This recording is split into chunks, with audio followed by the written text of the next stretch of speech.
हो गया है लाइव। चलिए चलिए, गुड मॉर्निंग दोस्तों, कैसे हैं? सभी अच्छे होंगे, उम्मीद करते हैं सभी अच्छे होंगे, मस्त होंगे, है कि नहीं?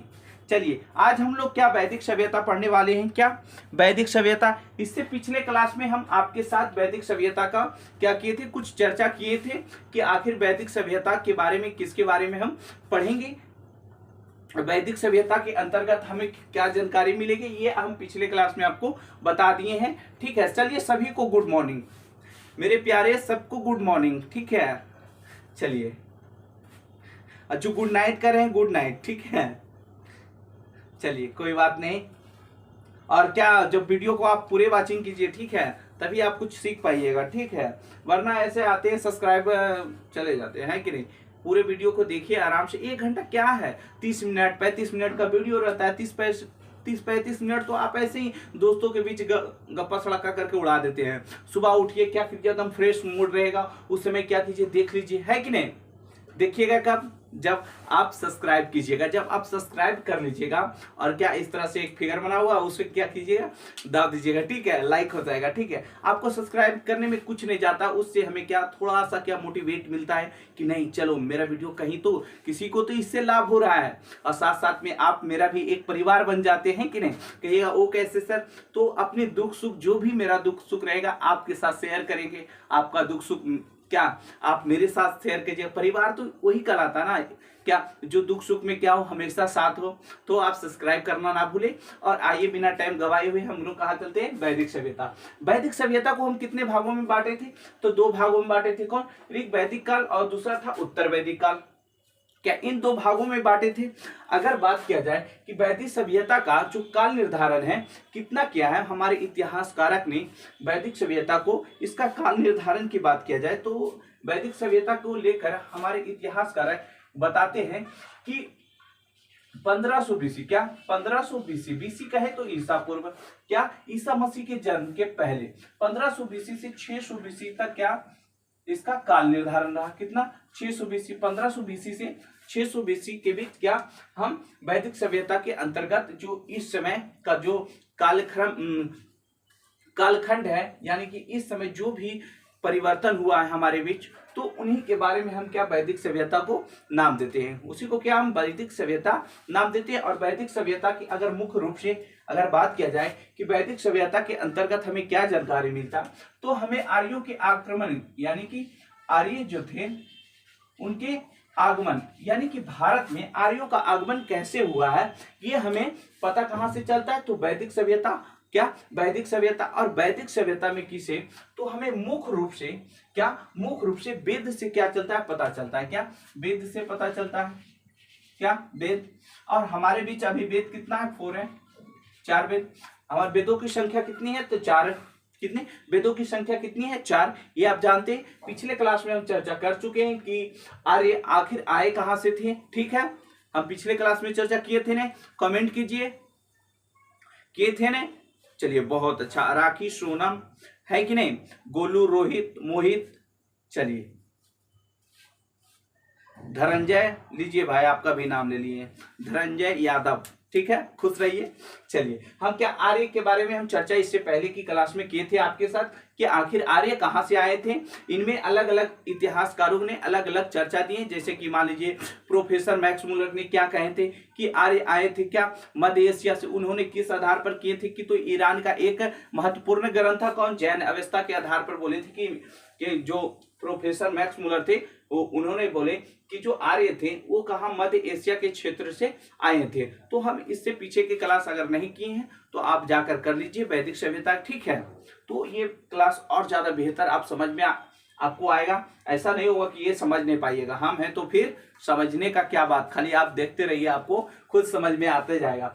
तो हम वैदिक सभ्यता के अंतर्गत क्या आर्य के बारे में, और आर्य के बारे में जानने के लिए हमें वेद को जानना बहुत जरूरी है। क्या वेद को जानना बहुत जरूरी है, क्योंकि जब आर्य वैदिक सभ्यता का काल निर्धारण 1500 बीसी से 600 बीसी किया गया, उसी समय हमारे वेद की रचना हो रहा था। कितना?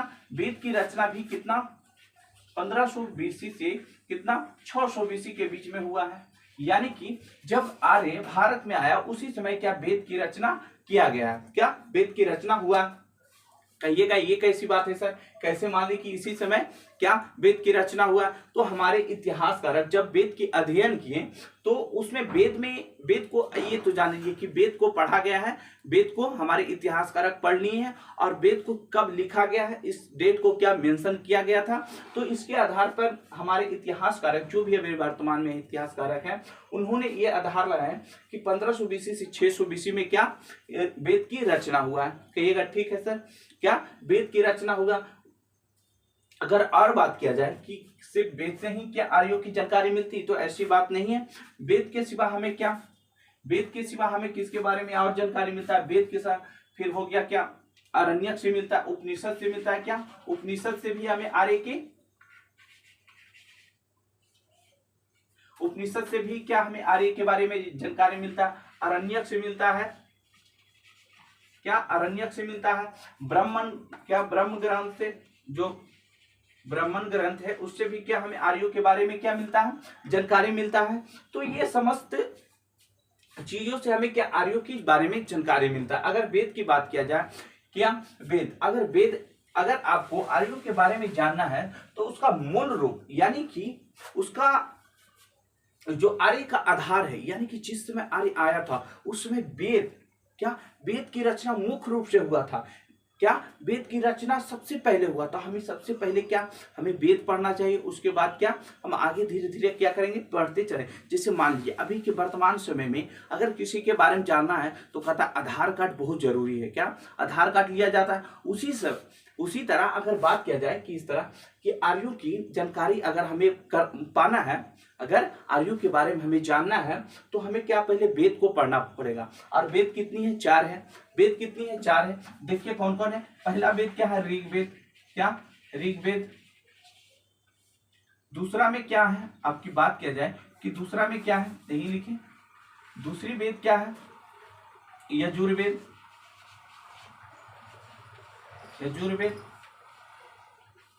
इधर से होगा, ठीक है, यजुर्वेद। तीसरी में क्या है, सामवेद। सामवेद क्या, सामवेद यहाँ है, ठीक है, आज लिखने में बड़ा क्या, अवथर्वेद। अवथर्वेद। तो ये 4 वेद हैं। क्या इन 4 वेदों से हमें क्या आर्यों के बारे में क्या जानकारी मिलता है। आर्यों के बारे में मुख्य रूप से ज्यादा अगर जानकारी तो ये प्राचीनतम यानी कि ऋग्वेद का जो रचना हुआ है वो वैदिक काल में हुआ। वैदिक काल के निर्धारण अगर बात किया जाए तो इसका काल निर्धारण कितना, 1500 बीसी से 1000 बीसी के बीच में किया गया है। क्या 1500 बीसी से 1000 बीसी का क्या इसके काल निर्धारण किया गया है। यानी कि ऋग्वेद के काल निर्धारण अगर बात किया जाए तो 1500 बीसी से 1000 बीसी। अगर उत्तर वैदिक के काल की बात किया जाए तो 1000 से देखिए तो यहाँ 1500 से कितना 1000, तो आगे क्या होगा 1000 बीसी से क्या 600 बीसी। कभी ये 600 बीसी है, कभी अगर आपको एग्जाम में यहाँ 500 भी बीसी दे देगा। क्या 500, अगर 600 नहीं रहे तो आपको 500 टिक करना है, ठीक है, तो कोई दिक्कत। तो जो ऋग्वेद है इसकी रचना ऋग्वैदिक काल में हुआ है। ऋग्वेद की रचना ऋग्वैदिक काल में, यानी कि इसकी रचना क्या ऋग्वैदिक काल में हुआ, जिसके कारण ये प्राचीनतम क्या, ये प्राचीनतम है। क्या प्राचीन वेद है। कौन इसकी प्राचीन वेद किसको, ऋग्वेद को माना जाता है। प्राचीन वेद की बात किया जाए तो ऋग्वेद को। बाकी इन तीनों की रचना क्या उत्तर वैदिक काल में हुआ। किस काल में हुआ, इन तीनों की रचना की बात किया जाए तो उत्तर वैदिक काल में हुआ है। किस काल में, उत्तर वैदिक काल में। तो अगर हमें जानना है आर्यों के बारे में तो पहले हम ऋग्वेद को पढ़ना स्टार्ट करेंगे, फिर धीरे धीरे हम सबको पढ़ते चलेंगे और आर्य के बारे में विस्तार रूप से हम क्या करेंगे, जानकारी प्राप्त करेंगे। तो चलिए हम बिना टाइम गवाए हुए कहाँ चलते हैं। ये तो पिछले क्लास में चर्चा कर दिए। अब देखिए क्लास का माहौल बन गया, अब रियली पढ़ाई होगा, है कि नहीं। कहता है माहौल बनाओ माहौल बनाओ, ये अब माहौल बन गया क्या दोस्तों, माहौल बना कि नहीं, मन कंसंट्रेट कीजिए। हाँ ठीक है, कमेंट मत कीजिए मेरे प्यारे, मेरे रसगुल्ले यहाँ देख, है कि नहीं। चलिए अब ऋग्वेद, क्या हम मुख्य रूप से ऋग्वेद को पढ़ेंगे, ठीक है। अगर ऋग्वेद को बात किया जाए, आपको जैसे बोले थे ना कि ऋग्वेद की प्राचीनतम वेद है, यानी कि इसे सबसे पहला क्या ऋग्वेद की रचना हुआ। ऋग्वेद की रचना हुआ, एक बात यहाँ और जान लीजिए, इन 3 वेदों को ऋग्वेद, यजुर्वेद और सामवेद को, इसे देवत्रयी कहा जाता है। क्या? देवत्रयी। क्या? देवत्रयी, देवत्रयी कहा जाता है। त्रा या त्रयी खाली कहा जाएगा, या फिर कहीं त्रयी देता है, ठीक है, या है त्रयी। तो यजुर्वेद, ऋग्वेद, यजुर्वेद और सामवेद, ये सबको क्या? देवत्रयी कहा जाता है। क्योंकि ये देवत्रयी, अब देवत्रयी का मतलब होता है क्या? देवत्रयी का क्या मतलब होता है? तो कहिएगा मतलब क्या होता है सर? तो पवित्र ज्ञान। देवत्रयी का मतलब होता है पवित्र ज्ञान या जानना। क्या? पवित्र ज्ञान या जानना। इसलिए ऋग्वेद, यजुर्वेद और सामवेद को पवित्र वेद कहा जाता है। क्या? पवित्र वेद कहा जाता है। इन तीनों वेदों को क्या? पवित्र वेद कहा जाता है। क्या? पवित्र वेद कहा जाता है। पवित्र वेद की संज्ञा किसे दिया गया? पवित्र वेद की संज्ञा किसे? यजुर्वेद, क्या? यजुर्वेद, ऋग्वेद और सामवेद, इन तीनों वेदों को देवत्रयी कहा जाता है। देवत्रयी का अर्थ होता है पवित्र वेद या जानना। क्या? जानना, ठीक है। कोई दिक्कत? तो आपसे बोल दिया जाए कि वेद की अर्थ क्या होता है, क्या देवत्रयी का अर्थ क्या होता है, तो पवित्र वेद या फिर जानना, ठीक है। अब आते हैं क्या? ऋग्वेद पर। क्या? ऋग्वेद पर, है कि नहीं? चलिए, सभी मस्त है ना? चलिए आइए, देखिए थोड़ा बोरिंग लगेगा, लेकिन हम तो इतना इंटरेस्ट आपको पढ़ा रहे हैं, इतना मतलब इंटरेस्ट दे के आपको पढ़ाएंगे कि आपको लगेगा ही नहीं क्या हम क्लास कर रहे हैं। बस हंसी हंसी में क्या करना है, सीख जाना, टेंशन ना लेने का। कहता ना, एक मूवी देखे थे पहले, क्या बोलता है उसमें? टेंशन लेने का नहीं, टेंशन देने का। आप ऐसा तैयारी कीजिए, ऐसा तैयारी कीजिए कि आपके बगल वाला लड़का आपको देख कर वो अपना तैयारी छोड़ दे। अब वो यही सोचे कि अब मेरा नहीं होगा, इसका होगा, ठीक है। ऐसा तैयारी कीजिए। तो आइए हम लोग देखते हैं क्या ऋग्वेद। अगर ऋग्वेद की बात किया जाए तो ऋग्वेद में 10 मंडल है। कितना? मंडलों की संख्या कितना है? मंडल कितना है? 10 मंडल है। क्या? मंडल की संख्या कितना है? 10 है। अगर सूक्त की बात किया जाए, क्या? सूक्त की बात किया जाए तो ऋग्वेद में सूक्त की संख्या 1028 है। कितना? 1028 है। अगर ऋचाएं की बात किया जाए, क्या? ऋचाएं, तो ऋचाएं कितना है? तो कहिएगा सर 10,000, क्या? 10,580। कभी कभी ये 10,585 देता है, ठीक है। कभी कभी ये 10,585 किसी बुक में लिखा रहता है। आप रामशरण शर्मा में पढ़िएगा तो 10,000 क्या 585 मिलेगा, लेकिन और अदर बुक में क्या आपको 10,555 भी मिलेगा, ठीक है। रामशरण शर्मा की किताब में 10,555 भी दिले और 10,580 भी दिले। तो आप ये दो क्या 10,550 555, ठीक है। ऋचाएं कहेगा ये क्या सर? ये मंडल किसको कहते हैं सर? सूक्त। ये क्या है सर? ऋचाएं। ये क्या है सर? आपने क्या कर दिए, हमको समझ में नहीं आए तो समझिएगा। जैसे हम अभी आपको थोड़ा देर पहले बताए थे, क्या थोड़ा देर पहले बताए थे, क्या वैदिक सभ्यता क्या कर रहे हैं? पढ़ रहे हैं। और ये क्या चीज में पढ़ रहे हैं? हिस्ट्री पढ़ रहे हैं। दिखाई दे रहा है क्या? हिस्ट्री, क्या हिस्ट्री पढ़ रहे हैं। और हिस्ट्री में हम लोग क्या वैदिक सभ्यता पढ़े, और वैदिक सभ्यता पढ़ रहे हैं तो इसमें हमको जानकारी क्या मिल रहा है? आर्यों के बारे में जानकारी मिल रहा है। तो कहिएगा ठीक है सर, हम हिस्ट्री पढ़ रहे हैं, हिस्ट्री में हम वैदिक सभ्यता पढ़े, या वैदिक सभ्यता से हमें क्या आर्यों के बारे में जानकारी मिलता है। बस वही है, मंडल है। ये क्या है? मंडल, यानी कि ये क्या एक सब्जेक्ट है। क्या? ये सब्जेक्ट है। और इसी सब्जेक्ट में क्या 1028 क्या है? मतलब 1028 टॉपिक है। जैसे हम ऋग्वेद पढ़ते हैं, इससे पहले हम लोग सिंधु सभ्यता पढ़े थे, पाषाण काल पढ़े थे, उसी तरह 1028 क्या है? इसमें 1028 क्या है? टॉपिक्स है। क्या? टॉपिक, यानी कि ये इस तरह से हम लोग पढ़ेंगे। उसके बाद क्या है? उसके बाद अगर हम टॉपिक में पढ़ेंगे तो किस चीज के बारे में पढ़ेंगे? वो इसको क्या ऋचाएं में हम लोग पढ़ेंगे। समझ में आया? यानी कि हिस्ट्री का ये हो गया, इसे हिस्ट्री मानिए, इसे क्या टॉपिक मानिए, यानी कि इसे वैदिक सभ्यता आप मान सकते हैं, है कि नहीं? क्या वैदिक सभ्यता भी दे दें, इसको क्या आप आर्यों की जानकारी मान सकते हैं। यानी कि ये एक चैप्टर हो गया, उस चैप्टर में ये क्या है? टॉपिक है, यानी क्या ये टॉपिक है। और टॉपिक में ये क्या है, ऋचाएं। समझ में आया? कहिएगा नहीं सर। तो मान लीजिए ये किताब है, क्या ये सिलेबस है, क्या सिलेबस किताब है। जैसे मान लीजिए ज्योग्राफी, तो ये अभी हिस्ट्री पढ़ा है, ये हिस्ट्री है, उसमें क्या ये टॉपिक है, कौन कौन सा किसके बारे में पढ़ना है और क्या पढ़ना है ये जान लीजिए। ठीक है, समझ में आया? तो कहिएगा ये सर अब समझ गए। क्या अब समझ गए? अब बात किया जाए, आपसे यहां पूछ देता है कि ऋग्वेद में मंडलों की संख्या कितनी है, तो आपका आंसर होगा कितना, 10। अगर सूक्त पूछ दिया जाए तो 228, अगर ऋचाएं पूछ दिया जाए तो 580 रहेगा, तो 580 मारिएगा, या 1095 सॉरी 10,000 कितना 555 रहे तो 555 मारिएगा। कोई डाउट, एनी डाउट, कोई प्रॉब्लम? कहिएगा नो सर, आगे बढ़ाइए। क्या आगे चलिए, देखिए ऋग्वेद के 10वें अगर बात किया जाए आपको कि ऋग्वेद में 10वां मंडल तो है सर, क्या 10 मंडल है, सॉरी कितना 10 मंडल है। अभी 10 मंडल में सबसे पुराना मंडल कौन है, आपसे पूछ दिया जाता है कि सबसे पुराना मंडल कौन है ऋग्वेद की, सबसे पुराना मंडल कौन है, तो आपको याद रखना है ऋग्वेद के सबसे पुराना मंडल क्या, दूसरा और सातवां है। कितना, दूसरा और सातवां, क्या दूसरा और सातवां सबसे पुराना है। क्या ये सबसे पुराना है, क्या सबसे पुराना मंडल है, ये सबसे पुराना मंडल है। कौन, दूसरा और सातवां सबसे पुराना मंडल है।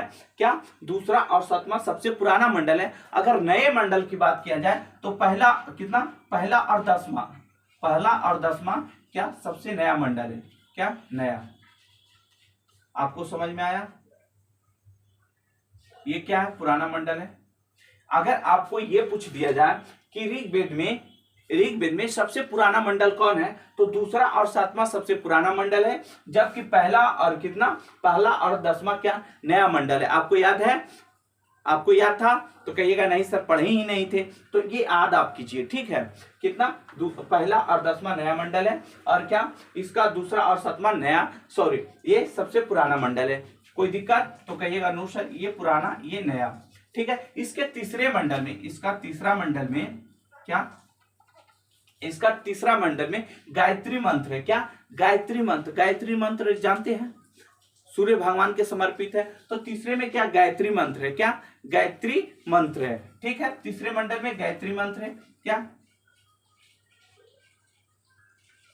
गायत्री मंडल, क्या गायत्री मंत्र है। क्या मंत्र यहां लिख दे, किसको समर्पित है, तो सूर्य भगवान के, किसके, सूर्य भगवान, सूर्य भगवान के तीसरे मंडल में गायत्री मंत्र है। क्या गायत्री मंत्र है। तो हम जब ऋग्वेद आपको इसके धार्मिक जीवन बताएंगे तो ये पूरे संक्षिप्त रूप से बताएंगे कि कौन सा मंडल किसको समर्पित है। जैसे मान लीजिए आपका सातवां मंडल क्या विष्णु की चर्चा है, 9वां मंडल में शिव की चर्चा है, 9वें मंडल में शिव की चर्चा है, 10वें मंडल में आर्य के साथ अनार्यों की चर्चा है। तो जब हम ये 10 जब आपको वैदिक सभ्यता के धार्मिक जीवन बताएंगे तो हम विस्तृत रूप से बताएंगे कि कौन सा किसके, कौन सा भगवान को मानते थे। ठीक है, अभी ये फिलहाल जानिए कि इसमें 10 मंडल, इन 10 मंडलों में इसकी चर्चा है। क्या इसकी चर्चा है। अगर बात किया जाए कि ऋग्वेद की रचना कौन किए थे, तो विश्वामित्र किए थे। कौन, विश्वामित्र। क्या विश्वामित्र, क्या विश्वामित्र क्या किए थे, ऋग्वेद की रचना किए थे। अगर वही आपसे पूछ दिया जाए कि वेद की रचना कौन किया, तो वेद व्यास। क्या वेद व्यास कब किए थे, तो गुप्त काल में। कब, गुप्त काल में। अगर आपसे पूछ दिया जाए, क्या पूछे, कह दे कि वेद की रचना किसने किया, तो वेद व्यास। कब किए, तो गुप्त काल में किए। कब, गुप्त काल में किए। ये थे क्या रूढ़िवादी, ये थे उदारवादी। क्या विश्वामित्र उदारवादी थे, ये रूढ़िवादी थे। कौन, वेद व्यास रूढ़िवादी थे। इससे पीछे की एग्जाम में एक बार पूछा था कि वेद व्यास कैसे रचना करते, तो रूढ़िवादी यानी कि जो हम बोल रहे हैं वही सही है, जो हम बोल रहे हैं वही सही है। और विश्वामित्र थे उदारवादी, यानी कि जो सत्य है वो सत्य है, कोई भी कहे, आप कहें चाहे हम कहें, जो सत्य है वो सत्य है। लेकिन वेद व्यास कहते थे जो हम बोलेंगे वही सत्य है। तो इसको क्या कहते हैं, रूढ़िवादी। और विश्वामित्र क्या थे, उदारवादी, यानी कि जो सही है वो सही है। क्या जो सही है वो सही है। तो आप ये समझ में आया आपको, कि कौन सी मंडल कौन है। अब हम आते हैं कहाँ, यजुर्वेद। क्या यजुर्वेद, आखिर यजुर्वेद क्या है, क्या यजुर्वेद के बारे में जानते हैं। देखिए यजुर्वेद, इसमें कितने यजुर्वेद में कितने मंत्र है, इसमें 1990 मंत्र है, 1990 मंत्र है। क्या 1990 मंत्र है। इनमें मंत्रों की संख्या कितनी है, इसमें मंत्र कितना 1990। क्या 1990। पहले ये जानिए कि ऋग्वेद में ये दो चीज में शुक्ल और कृष्ण में लिखा गया, क्या पद और गद। यजुर्वेद में दो भागों में बांटा गया, यजुर्वेद को दो भागों में बांटा गया। कौन कौन, शुक्ल, क्या शुल्क, ओ शुल्क, ये क्या है, ये है क्या पद में, क्या पद में, और एक है कृष्ण, एक है कृष्ण, ये क्या है, ये गद और पद दोनों में है। क्या गद और पद, क्या गद और पद दोनों में है। कौन, शुक्लवेद। यजुर्वेद को दो भागों में बांटा गया, यजुर्वेद को कितने, दो भागों में बांटा गया। इसे कितने भागों में, दो भागों। पहला भाग को शुल्क कहते हैं, दूसरे भाग को कृष्ण कहते हैं। कृष्ण कृष्ण, शुल्क, शुल्क पद में, यानी कि शुल्क क्या, कविता। क्या शुल्क मतलब, पद मतलब क्या होता है, कविता, कविता। और गद मतलब क्या होता है, कहानी, कहानी, कहानी। यानी कि यजुर्वेद है वो क्या, शुल्क, यानी कि कविता। कविता को पढ़ने में कितना कठिनाइयां होता है, देखते हैं ना, कविता कभी पढ़े उसको समझ ही नहीं आएगा आपको, बिना कोई बताएंगे नहीं जब तक आपको समझ। तो जो यजुर्वेद है वो क्या, शुल्क वेद में, यानी कि पद में भी लिखा गया है, और क्या गद में भी लिखा है, यानी कि कहानी भी है और कविता भी है। कौन, यजुर्वेद। यजुर्वेद क्या है, पद और कहानी। इसमें चर्चा किसकी है, तो यज्ञ की चर्चा है। इसमें किसकी चर्चा है, यज्ञ, क्या यज्ञ, यानी कि यज्ञ, यज्ञ कैसे किया जाएगा, यज्ञ की कौन कौन सा नियम होगा, इसकी चर्चा कौन किसमें है, यजुर्वेद को। इसीलिए इसे कर्मकांडी वेद कहते हैं। क्या कर्मकांडी, क्या यहां लिख दे, कर्मकांडी, इसे कर्मकांडी वेद कहते हैं। कर्मकांडी वेद किसे कहते हैं, तो यजुर्वेद को। यजुर्वेद को किसे क्या कहते हैं, कर्मकांडी वेद। यहां दिख रहा है, क्या यहां दिख रहा है, चलिए और थोड़ा ऊपर लिखिए सर, देखिए यहां लिखते हैं आपको। इसे क्या कर्मकांडी वेद कहते हैं, किसे, यजुर्वेद को कर्मकांडी वेद, कर्मकांडी, कर्मकांडी वेद कहते हैं, क्योंकि इसमें क्या यज्ञ की चर्चा है, यानी कि यज्ञ की चर्चा है। क्या ये यज्ञ की चर्चा किसमें है, तो कहिएगा यजुर्वेद में। क्या यजुर्वेद में यज्ञ की चर्चा, इसलिए इसे कर्मकांडी वेद कहते हैं। इसके अंतिम भाग में, इसके अंतिम, यजुर्वेद के अंतिम भाग को क्या ईशो उपनिषद कहते हैं। क्या ईशो उपनिषद, ईशो उपनिषद, इसके अंतिम भाग को ईशो उपनिषद कहते हैं। क्या ईशो उपनिषद क्यों कहते हैं सर, इसके अंतिम भाग को ईशो उपनिषद कहते हैं। ईशो उपनिषद मतलब होता है इसके अंतिम भाग को, किस अंतिम भाग, ये कोई बताता नहीं और ये पूछता है अंतिम भाग। क्या इसके अंतिम भाग को क्या कहते हैं, ईशो उपनिषद। यानी कि ईशो उपनिषद का मतलब होता है, मुख्य रूप से यजुर्वेद में किसका चर्चा है, आप पहले क्लास में पढ़ाए थे, यजुर्वेद में क्या यज्ञ करने की चर्चा है। यज्ञ कहे तो जो हुमन वगैरह सरस्वती पूजन देखते हैं, हुमन करते हैं, तो हुमन करने उड़ने की चर्चा किसमें, यजुर्वेद में। किसमें, यजुर्वेद में। तो यजुर्वेद में क्या यज्ञ की चर्चा है, क्या यज्ञ की चर्चा है। लेकिन इसके अंतिम वेग, मात्र अंतिम भाग को में, इसके अंतिम भाग में ईशो उपनिषद, यानी कि मनो उच्चवृत्ति, यानी किसी का मतलब चिंता की बात किया गया, कि चिंता के संबंधित बात कहा गया किसमें, यज्ञ। जैसे मान लीजिए कोई मतलब बहुत अच्छा है, लेकिन कोई ऐसा ऐसा काम कर देता है, जैसे मान लीजिए जो कोई काम करता ही नहीं हो, क्या जो काम करता ही नहीं हो, क्या कभी वो काम वो किया ही नहीं हो, और एकाएक वो काम कर देता है, तो नहीं कहता है ये इससे अलग कर दिया।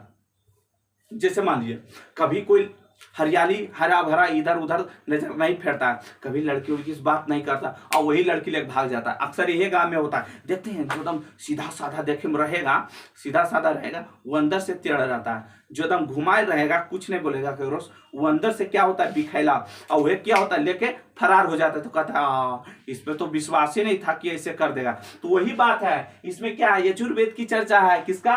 यजुर्वेद का।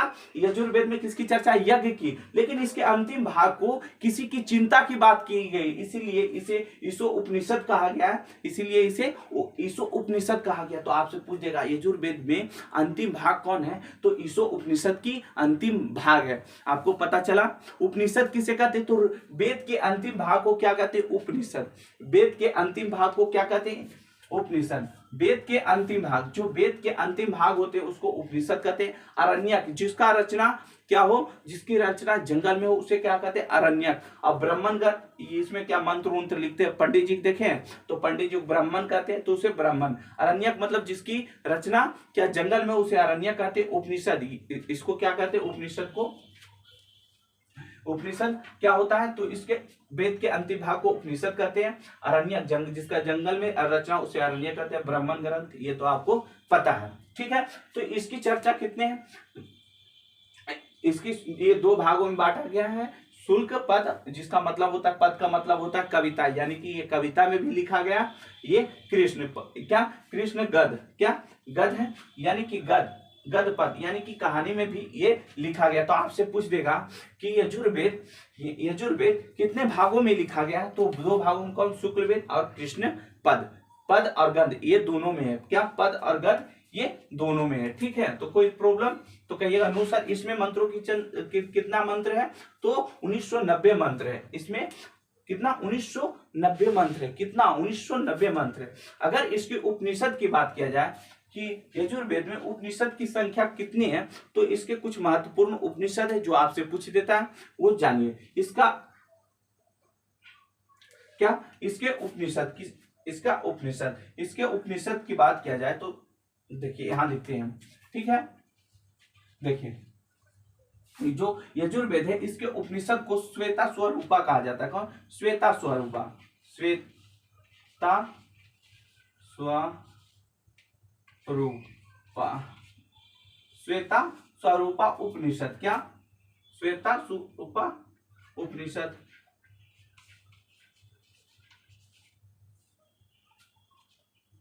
श्वेता स्वरूपा उपनिषद। क्या? श्वेता स्वरूपा उपनिषद, मैत्रेयी उपनिषद, क्या? मुंडको उपनिषद, कट्टो उपनिषद,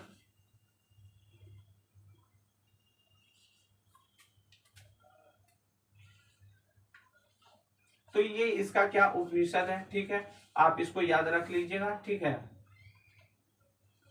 दिख रहा है? कपोप उपनिषद है, ठीक है। कौन? श्वेता स्वरूपा उपनिषद। क्या? श्वेता स्वरूपा पर कपो उपनिषद, मैत्रेयी उपनिषद। तो इसके ये उपनिषद है सॉरी, यजुर्वेद के उपनिषद कितने? ये दो भागों में लिखा गया है। अगर इसके उपनिषद की बात किया जाए तो ये इसके मुख्य उपनिषद है। क्या? मुख्य उपनिषद है। कौन? ये क्या है? इसके मुख्य उपनिषद है, ठीक है। तो आपको ये याद रखना चाहिए, ठीक है। ये जो स्वतः स्वरूपा उपनिषद है, इसमें से क्या सत्यम शिवम सुंदरम जो कहते हैं ना, प्रार्थना है ना, सत्यम शिवम सुंदरम, वो कहा? श्वेता उपनिषद से लिया गया था। स्वतः स्वरूपा उपनिषद से क्या? सत्यम शिवम सुंदरम लिखा गया है, ठीक है। तो ये आप भी याद रखिएगा कि सत्यम सुंदरम किससे लिया गया? तो श्वेता स्वरूपा से सत्यम शिवम सुंदरम लिया गया। वो सुंदरम नहीं जो ब्यूटी पार्लर से निकलती है ना, वो सुंदरम नहीं, जो प्रार्थना वाला है ना, सत्यम शिवम सुंदरम, वो वाला सुंदरम, ठीक है। अब इसको क्लीन कर दे, यहाँ पे हटेगा नहीं। तो अब आते हैं क्या? सामवेद। क्या? सामवेद। तो इसको हटा देते हैं, ठीक है, ताकि हमको लिखने में आसान हो और अच्छा से आप समझ सके। इतना आपको समझ में आ रहा है तो कहिएगा ये सर। चलिए अब जल्दी जल्दी खींचते हैं क्लास को, काफी लेट हो रहा है कि नहीं। चलिए इसको हम क्लीन कर दिए। देखिएगा अब पढ़ेंगे क्या, आगे पढ़ लेंगे, है कि नहीं। देखिएगा, पढ़िए मन लगा के, ठीक है। देखिए सामवेद, सामवेद में क्या है? क्या सामवेद। सामवेद में क्या है, इसमें गाना की चर्चा है। क्या गाना, सारे गामा पाधानी या सारे गामा पाधानी का जो चर्चा है किसमें, सामवेद। सामवेद में गाना की चर्चा है। इसमें यज्ञ की चर्चा था। क्या यज्ञ, और यज्ञ करते समय जो गाना गाया जाता उसकी चर्चा क्या है, सामवेद में। उसकी चर्चा क्या है, सामवेद में। जैसे देखते हैं सरस्वती पूजा करते हैं तो उस समय क्या भक्ति गाना बजता है। तो जो यज्ञ कराते थे ऋग्वेद में, जो यज्ञ होता था, जो आर्य लोग यज्ञ कराते थे, उस समय जो गाना बजता था उसे क्या कहते हैं, उसकी चर्चा क्या है, सामवेद में चर्चा है। उसकी वेद सामवेद में। जैसे बाहुबली मूवी देखे हैं क्या, बाहुबली मूवी देखें, जब यज्ञ होता था पा धानी ता ये सब ऐसा कुछ गाना होता है। तो गाना की चर्चा किसमें है, गाना की चर्चा बोला जाए, गाना इसकी चर्चा कहाँ है, तो ये जो सामवेद में। सामवेद में किसकी गाना की चर्चा। इसे भारतीय संगीत का क्या जनक कहा जाता है, भारतीय संगीत का क्या उद्गम कहा जाता है, उद्गम कहेंगे या फिर जन्म। भारतीय संगीत का क्या कहा जाता है, क्या उद्गम, क्या उद्गम। भारतीय संगीत को क्या,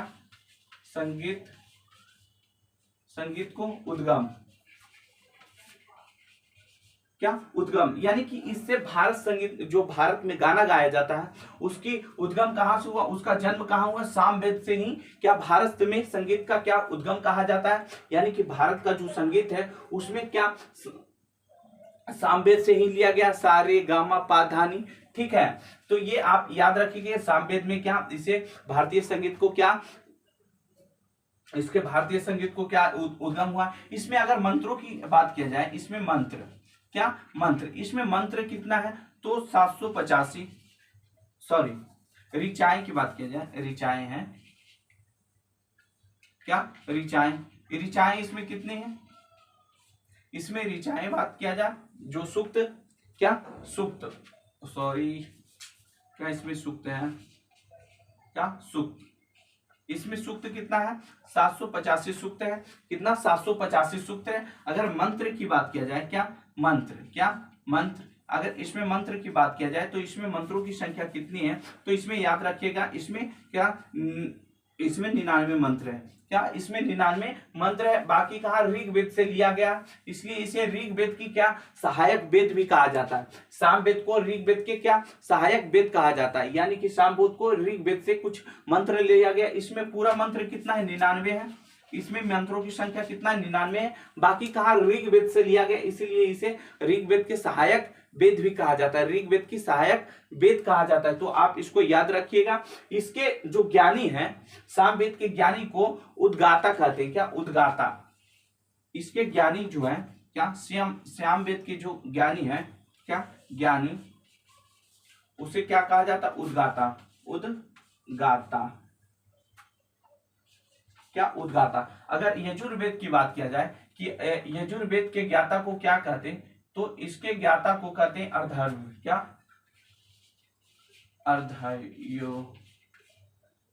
अर्धवायु या अर्धयु कहते हैं। ठीक है, या फिर इसको कभी कभी आपको अर्धयु लिखा देगा। ठीक है, अगर इसकी बात किया जाए तो होत्री, क्या होत्री, इसके ज्ञानी को क्या कहते हैं, होत्री, होत्री या होता कहते हैं। क्या होता, किसी किताब में होता देता है, किसी किताब में होत्री देता है। तो होत्र, तो ऋग्वेद के ज्ञानी को होत्री कहते हैं या होता कहते हैं। यजुर्वेद को अर्धवायु या अर्धायु। ठीक है, अगर सामवेद की बात किया जाए तो सामवेद को ज्ञानी को क्या कहते हैं, उद्गाता, क्या उद्गाता। इसके उपनिषद को, इसके मुख्य उपनिषद है उसको आप याद रखिएगा। इसके उपनिषद को, क्या उपनिषद, जो इसका उपनिषद है वो क्या है, छांदो उपनिषद, क्या दो उपनिषद, छांदोग्य उपनिषद, इसी में लिख दे, चलिए इसी में लिख दे उपनिषद। दूसरी की बात किया जाए जैमिनीय उपनिषद, जैमिनीय उपनिषद, क्या जैमिनीय उपनिषद या छांदोग इतना ही लिखेगा, उपनिषद ये अपने से लगा दिए, ठीक है। तो छांदोग उपनिषद, जैमिनीय उपनिषद, क्या छांदोग उपनिषद और जैमिनीय उपनिषद इसके क्या है, उपनिषद है। अब बात किया जाए, आपको कहिएगा सर अथर्ववेद की बात किया जाता है, तो आप इतना इसमें याद रखिएगा, ठीक है। कोई दिक्कत तो कहिएगा नो सर। आइए हम लोग कहा देते अथर्ववेद, क्या अथर्ववेद। टाइम ज्यादा हो रहा है, बका रहे हैं सब, इतना देरी आप भी बैठ के पढ़ नहीं सकते है ना। चलिए बहुत अच्छा है। अच्छा कैसे होगा नौकरी हो, नहीं ना होगा, है कि नहीं। देखिए यह जो अथर्ववेद, क्या अथर्ववेद, क्या अथर्ववेद, वेद, अथर्ववेद की बात किया जाए तो अथर्ववेद, ये अथर्ववेद में पहले इसका ज्ञानी जानिए। अथर्ववेद को ज्ञानी को क्या कहते हैं, ब्राह्मण कहते हैं, क्या ब्राह्मण, ब्राह्मण। अथर्ववेद को ज्ञानी को ब्राह्मण कहते हैं, ठीक है। जो अथर्ववेद का ज्ञानी है वो ब्राह्मण है, अथर्ववेद की ज्ञानी है ब्राह्मण है। इसमें जादू टोना की चर्चा है, क्या अथर्ववेद में जादू टोना की चर्चा है, कितना जादू टोना, जादू टोना, क्या जादू टोना, जादू टोना, जादू टोना क्या है, औषधि है, क्या औषधि, औषधि, औषधि होता है, क्या औषधि होता है, औषधि, क्या औषधि, उपचार, क्या उपचार। इसमें क्या प्रजापति की चर्चा है, क्या प्रजापति, प्रजा, ये देखिए इसमें क्या सभा, क्या सभा और क्या समिति का चर्चा है, सभा और समिति, क्या समिति। और सभा और समिति को इस वेद में प्रजापति की दो पुत्री का क्या दर्जा दिया गया, प्रजापति की, प्रजापति की पुत्री, दो पुत्री की चर्चा, दो पुत्री की संज्ञा दिया गया, दो पुत्री की संज्ञा क्या दिया गया है। आज सुबह से क्या कुछ खाए नहीं, इसलिए बैटरी लो है लग रहा है मेरा, नहीं रे, नहीं कि नहीं। कहिएगा आज मूड में नहीं पढ़ा रहे हैं सर, पढ़ने मजा नहीं आ रहा है तो पढ़ लो आज बस, ठीक है। इसमें देखो इसमें सभा और समिति को क्या किया गया है, सभा और समिति को प्रजापति की दो पुत्री की संज्ञा दिया गया, दो पुत्री, यानी कि जो राजा होता था उसमें क्या सभा और समिति बैठाते थे। ये हम आपकी वैदिक सभ्यता के जब राजनीतिक जीवन बताएंगे तो सभा और समिति क्या होता है ये हम बताएंगे। अभी आप फिलहाल इतना जानिए कि इसमें क्या सभा और समिति की चर्चा किया गया, और इसमें क्या इसे दो पुत्री यानी प्रजापति की दो पुत्री की संज्ञा दिया गया किसको, और सभा और समिति को कहा गया। इसके ज्ञाता को क्या कहते हैं, ब्राह्मण कहते हैं। इसमें ज्ञाता को किसने, इसमें 20 मंडल है, कितना 20 मंडल है। इसमें मंडलों की संख्या कितना है, मंडल 20 है। अगर इसमें मंत्र की बात किया जाए, क्या मंत्र, तो 731 मंत्र है, कभी कभी 732 देता है। इसमें मंत्रों, इसमें मंडल कितना है 20, अगर मंत्र तो इतना, क्या इतना, सॉरी इतना। अगर ऋचाएं की बात किया जाए, क्या ऋचाएं, सॉरी ये ऋचाएं हैं, देख लीजिएगा थोड़ा, ठीक है। क्या ये ऋचाएं, लग रहा है आज पढ़ाना ही नहीं चाहिए हमको, है कि नहीं। ये 20 मंडल है, ऋचाएं कितना 731। इसमें मंत्र की संख्या कितनी है, तो 6000 से अधिक प्लस बताता है, लगभग 6000, क्या लगभग 6000 की कितना इसमें मंत्र है। मंत्रों की संख्या कितना है 6000, जबकि ऋचाएं कितना है 731 ऋचाएं हैं, जिसे सुक्त कहते हैं, ठीक है ना। ऋचाएं या फिर सुक्त कर लीजिए इसको, ठीक है। सुक्त की चर्चा कितनी है, तो 731 सुक्त है। मंडल कितना है 20 मंडल है, क्या इसको सुक्त कर लीजिए, ठीक है, इसको सुक्त, क्या सुक्त, ठीक है। ये सुक्त की चर्चा है, ऋचाएं की चर्चा इसमें नहीं, क्या सुक्त की चर्चा। 20 मंडल 731 सुक्त, और कितना, सॉरी सुक्त कितना 731, मंत्र कितना 600, और मंडल कितना 20 मंडल है। देखिए इसमें चर्चा है क्या, जादू टोना, औषधि, उपचार। देखिए पहले इसमें किसकी चर्चा था, तो आर्यों की चर्चा था, क्या आर्य की चर्चा है। दूसरे में यजुर्वेद में किसकी चर्चा है, तो क्या यज्ञ की चर्चा है। तीसरी में क्या सामवेद की, चौथा में क्या अथर्ववेद यानी कि उपचार। अब समझिएगा, यहाँ कहिएगा समझ में नहीं आया सर, समझ में नहीं आया। यहाँ यज्ञ की चर्चा, जब आप शादी करने जाते हैं तो अग्निकुंड के चारों तरफ घूरते हैं ना, तो यह याद रखिएगा, जब आप शादी कर रहे हैं तो उस समय मेकअप पर गाना उना गाती है ना, उसकी चर्चा कहाँ हुई है, सामवेद में। अब जब शादी उदी करके चल आते हैं तो देखते हैं तबियत उबियत खराब हो जाता है, तो क्या कहते हैं, झराने फूकाने लगती है। आपकी मम्मी कहता है कोई नजर लगा दी, मेरा पुतैया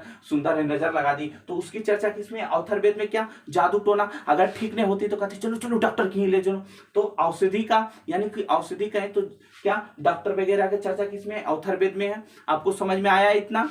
उस समय अरे बाप रे, जब शादी करिएगा तो उस समय गाड़ी देगी लड़की, कहेगा बाप रे बाप, पता नहीं दिमाग कहाँ से आ जाता है उतना, पता नहीं कने से कने जोड़ के कने की बता देगा, भाड़ुआ तो की पता नहीं की कौन कौन गाड़ी देगे। उस समय अगर कह दीजिएगा लड़की का, क्या लड़की को बोल दीजिएगा कि ये अब कुछ नहीं, ये तो कालिदास की क्या है, दादी है, क्या कालिदास की, पता नहीं उतना दिमाग कहाँ से आ जाता है। अगर ये सब याद करने का दे तो ना बाबा हमसे याद ना होगा इतना बड़ा। लेकिन अगर जखने गाड़ी देवे की बात आ जाए तो लड़की से पंगा नहीं लीजिएगा, है कि नहीं। अगर बात किया जाए इसके उपनिषद, क्या उपनिषद को, उपनिषद इसका कॉन्सेप्ट कौन सा, तो इसका मांडूक्य उपनिषद है, मांडूक्य उपनिषद,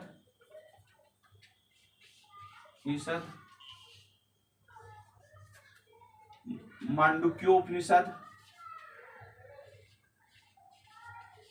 मांडुक्य उपनिषद, ठीक है। प्रश्नोपनिषद,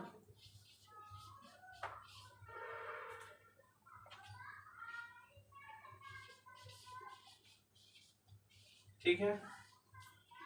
मांडुक्य उपनिषद, पा यहाँ छूट गया है, लीजिए पा दे दिए, है कि नहीं।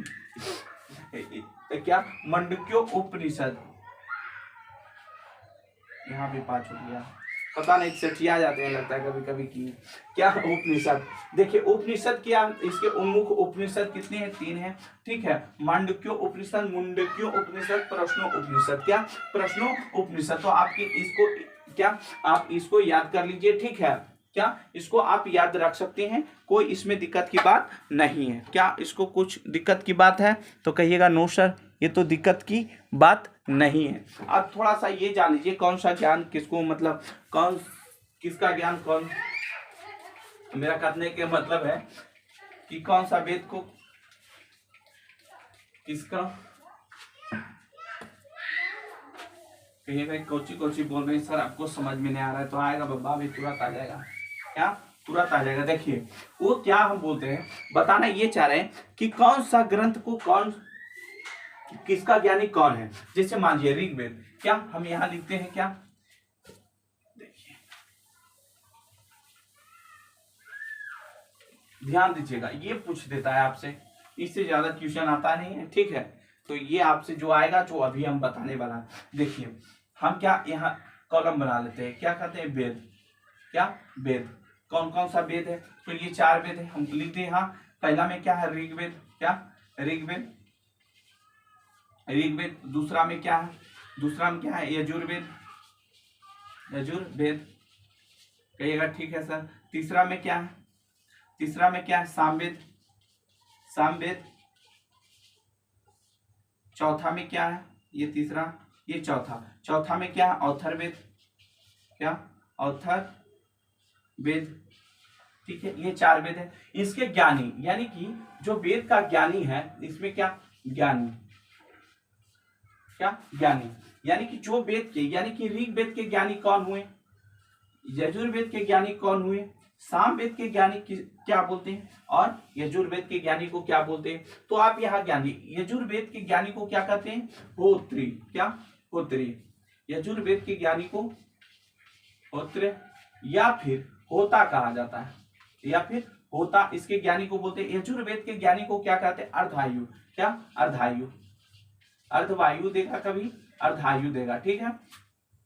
कभी कभी किताब में अर्धवायु, ठीक है। तो आप ये दोनों, अगर सामवेद के ज्ञानी को उद्गाता कहते हैं, क्या उद्गाता, उद्गाता बोला जाता है। और अथर्ववेद के ज्ञानी को क्या बोलते हैं, ब्राह्मण, क्या ब्राह्मण, इसके ज्ञानी को क्या बोला जाता है, ब्राह्मण, ओके। अब इस पे देखिए मूल, क्या इस पे कुछ ग्रंथ लिखा गया, ब्राह्मण ग्रंथ, तो आप यहाँ याद रखिए, कि इसके ऊपर कौन सा ब्राह्मण ग्रंथ लिखा गया है। ठीक है, क्या ब्राह्मण ग्रंथ, ज्यादा बड़ा बड़ा लिख दिए नहीं है कि नहीं। चलिए अब छोटा छोटा लिखते हैं। इसके ऊपर कुछ ब्राह्मण ग्रंथ लिखा गया है। ठीक है, तो आप उसको याद रख लीजिए। दूसरी नंबर इसका ऐसे करके यहां तक क्यों ना करते, क्या दिख रहा है, ज्यादा बड़ा बड़ा बन गया है जी, फिर से हमको क्लीन करके बनाना पड़ेगा। चलिए, मेहनत पानी में गया, अटेगा नहीं तो एक बार जब नहीं अटेगा तो आपको दिक्कत हो जाएगा। चलिए थोड़ा इधर कर लेंगे, है कि नहीं। रहने दीजिए, इसको क्यों मिटा रहे हैं, इसको यहाँ कर लेते हैं, अब तो अटेगा।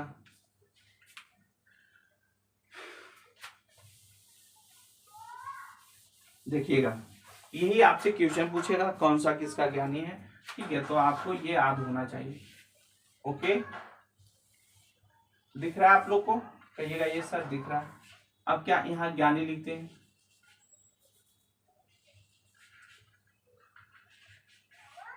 इसका ज्ञानी कौन। देखिए, ऋग्वेद के ज्ञानी को क्या कहते हैं अभी, होत्र या होता। ठीक है, यजुर्वेद के ज्ञानी को क्या कहा जाता है, अर्धायु, क्या अर्धवायु, या फिर इसे अर्धायु कहा जाता है। ठीक है, सामवेद को उद्गाता, इसे ब्राह्मण। ठीक है, एक कॉलम बच गया ना। देखिए, अब इसके ऊपर कुछ मूल क्या ब्राह्मण ग्रंथ लिखा गया, क्या ब्राह्मण ग्रंथ लिखा गया। जैसे ऋग्वेद पे कौन सा, कौस्तकी एतेराय,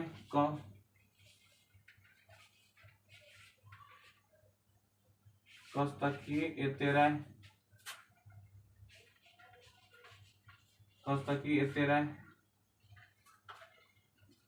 यजुर्वेद के ऊपर कौन सा ब्राह्मण ग्रंथ लिखा गया, क्या यजुर्वेद के ऊपर कौन सा ब्राह्मण ग्रंथ लिखा गया, आपको याद है, कहिएगा नहीं सर बताए ही नहीं। तो देखिए, अथर्ववेद के ऊपर कौन सा ब्राह्मण ग्रंथ लिखा गया, तेतराई, कौन तेतरे सतपथ, क्या सतपथ। अगर बात किया जाए सामवेद के ऊपर कौन सा ब्राह्मण ग्रंथ लिखा गया, तो इसके ऊपर कौन सा ब्राह्मण ग्रंथ लिखा गया, बात किया जाए तो इसके ऊपर लिखा गया पंचविश, क्या पंचविश, क्या पंचविश। अगर इसके बात किया जाए कि अथर्ववेद में, तो गोप, क्या गोप, क्या गोप, गोप। ठीक है, अब बात किया जाए कि इसके यजुर्वेद के उपवेद, क्या उपवेद, उपवेद, क्या उपवेद। यजुर्वेद के ऊपर कौन सा उपवेद लिखा गया है, आयुर्वेद, क्या आयुर्वेद, क्या आयुर्वेद, आयुर्वेद। और अगर बात किया जाए यजुर्वेद के ऊपर कौन सा वेद लिखा गया, तो धनुर्वेद, क्या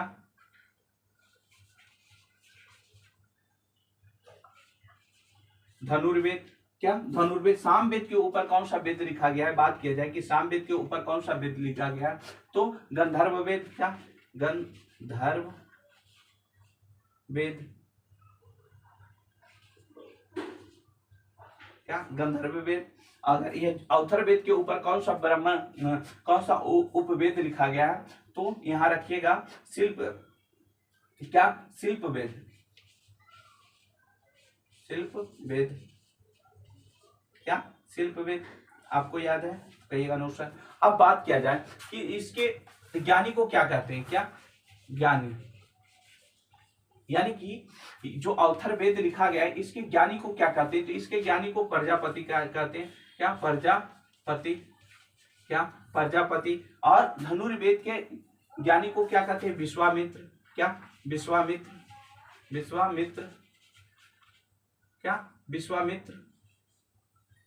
अगर गंधर्व वेद की बात किया जाए तो गंधर्व वेद के ऊपर कौन किसका है, तो नारद, क्या नारद। इसका ज्ञानी क्या है, नारद, क्या है नारद। अगर शिल्प वेद का तो विश्वकर्मा, शिल्प वेद की ज्ञानी को क्या कहते हैं, विश्वकर्मा, विश्वकर्मा। आप ये याद कर लीजिएगा, ठीक है। समझ में आया? कहिएगा नहीं सर। देखिए आज क्या किया गया कि ऋग्वेद के ऊपर ऋग्वेद के ज्ञानी कौन है? तो होत्री या होता। यजुर्वेद के ज्ञानी को क्या करते हैं? अर्धवायु या अर्धायु, ठीक है। सामवेद के ज्ञानी को क्या कहा जाता? उद्गाता। क्या? उद्गाता। अगर आपको पूछ दिया जाए अथर्ववेद के ज्ञानी को क्या कहा जाता है? ब्राह्मण। क्या? ब्राह्मण। क्या? ब्राह्मण। उद्गाता, ये ऐसे करके आधा दा है, ठीक है, तो ये ऐसे दिया उद्गाता। क्या? उद्गाता। अथर्ववेद के ऊपर अथर्ववेद के ज्ञानी को क्या कहते हैं? ब्राह्मण। अगर आपसे पूछ दिया जाए कि ऋग्वेद के ऊपर कौन सा ब्राह्मण ग्रंथ लिखा गया, कौन सा ग्रंथ, क्या कौन सा ग्रंथ लिखा गया, तो आपका होगा कौस्तुकी ऐतरेय। अगर यजुर्वेद पूछे तो तैतरेयी, क्या? तैतरेयी शतपथ। सामवेद पूछे तो पंचविश, और अथर्ववेद पूछे तो गोप। क्या? अथर्ववेद। अगर पूछ दे ऋग्वेद के ऊपर कौन सा उपवेद लिखा गया है, तो आयुर्वेद। अगर यजुर्वेद के पूछा जाए, यजुर्वेद के तो धनुर्वेद। सामवेद के क्या? गंधर्व वेद। अथर्ववेद के क्या? शिल्प वेद। अगर पूछा जाए शिल्प वेद के ज्ञाता को क्या कहते हैं? विश्वकर्मा। गंधर्व वेद को नारद, और धनुर्वेद को विश्वामित्र, और आयुर्वेद को प्रजापति। तो ये आप याद रखिएगा। आज इतना ही क्लास करेंगे, अगला क्लास क्या इसके नेक्स्ट क्लास में करेंगे। अभी थोड़ा सा देख रहे हैं बहुत हरासमेंट था, क्योंकि इससे बहुत सारा क्लास आज लेना पड़ा, ठीक है। आज सुबह से ही पढ़ा रहे हैं। आज आपको यकीन नहीं होगा, हम सुबह से आज खाए नहीं हैं। इसके कारण क्या एनर्जी थोड़ा लग रहा है कि आप समझ सकते हैं सुबह से नहीं खाने पर क्या होता है। ये पढ़ा रही है कम बड़ी बात नहीं, जो भी पढ़ाएं आप इसको याद रखिएगा। इससे कल हम मजे से क्लास करेंगे फुल एनर्जी के साथ, है कि नहीं। तो आज इतने मेरे प्यारे दोस्तों, आप हमसे जुड़े रहें, इसके लिए धन्यवाद। और आप क्या कीजिए, वीडियो को सब्सक्राइब कीजिए, ठीक है, और बेल आइकन दबाना ना भूलें, क्योंकि जब हम आपके पास यानी कि यूट्यूब पर जब भी हम वीडियो डालेंगे तो आपका क्या हुआ, घंटी टन टन टन टन बज जाएगा, ठीक है। तो मिलते हैं नेक्स्ट क्लास में। लव यू मेरे प्यारे साथियों, जय हिंद।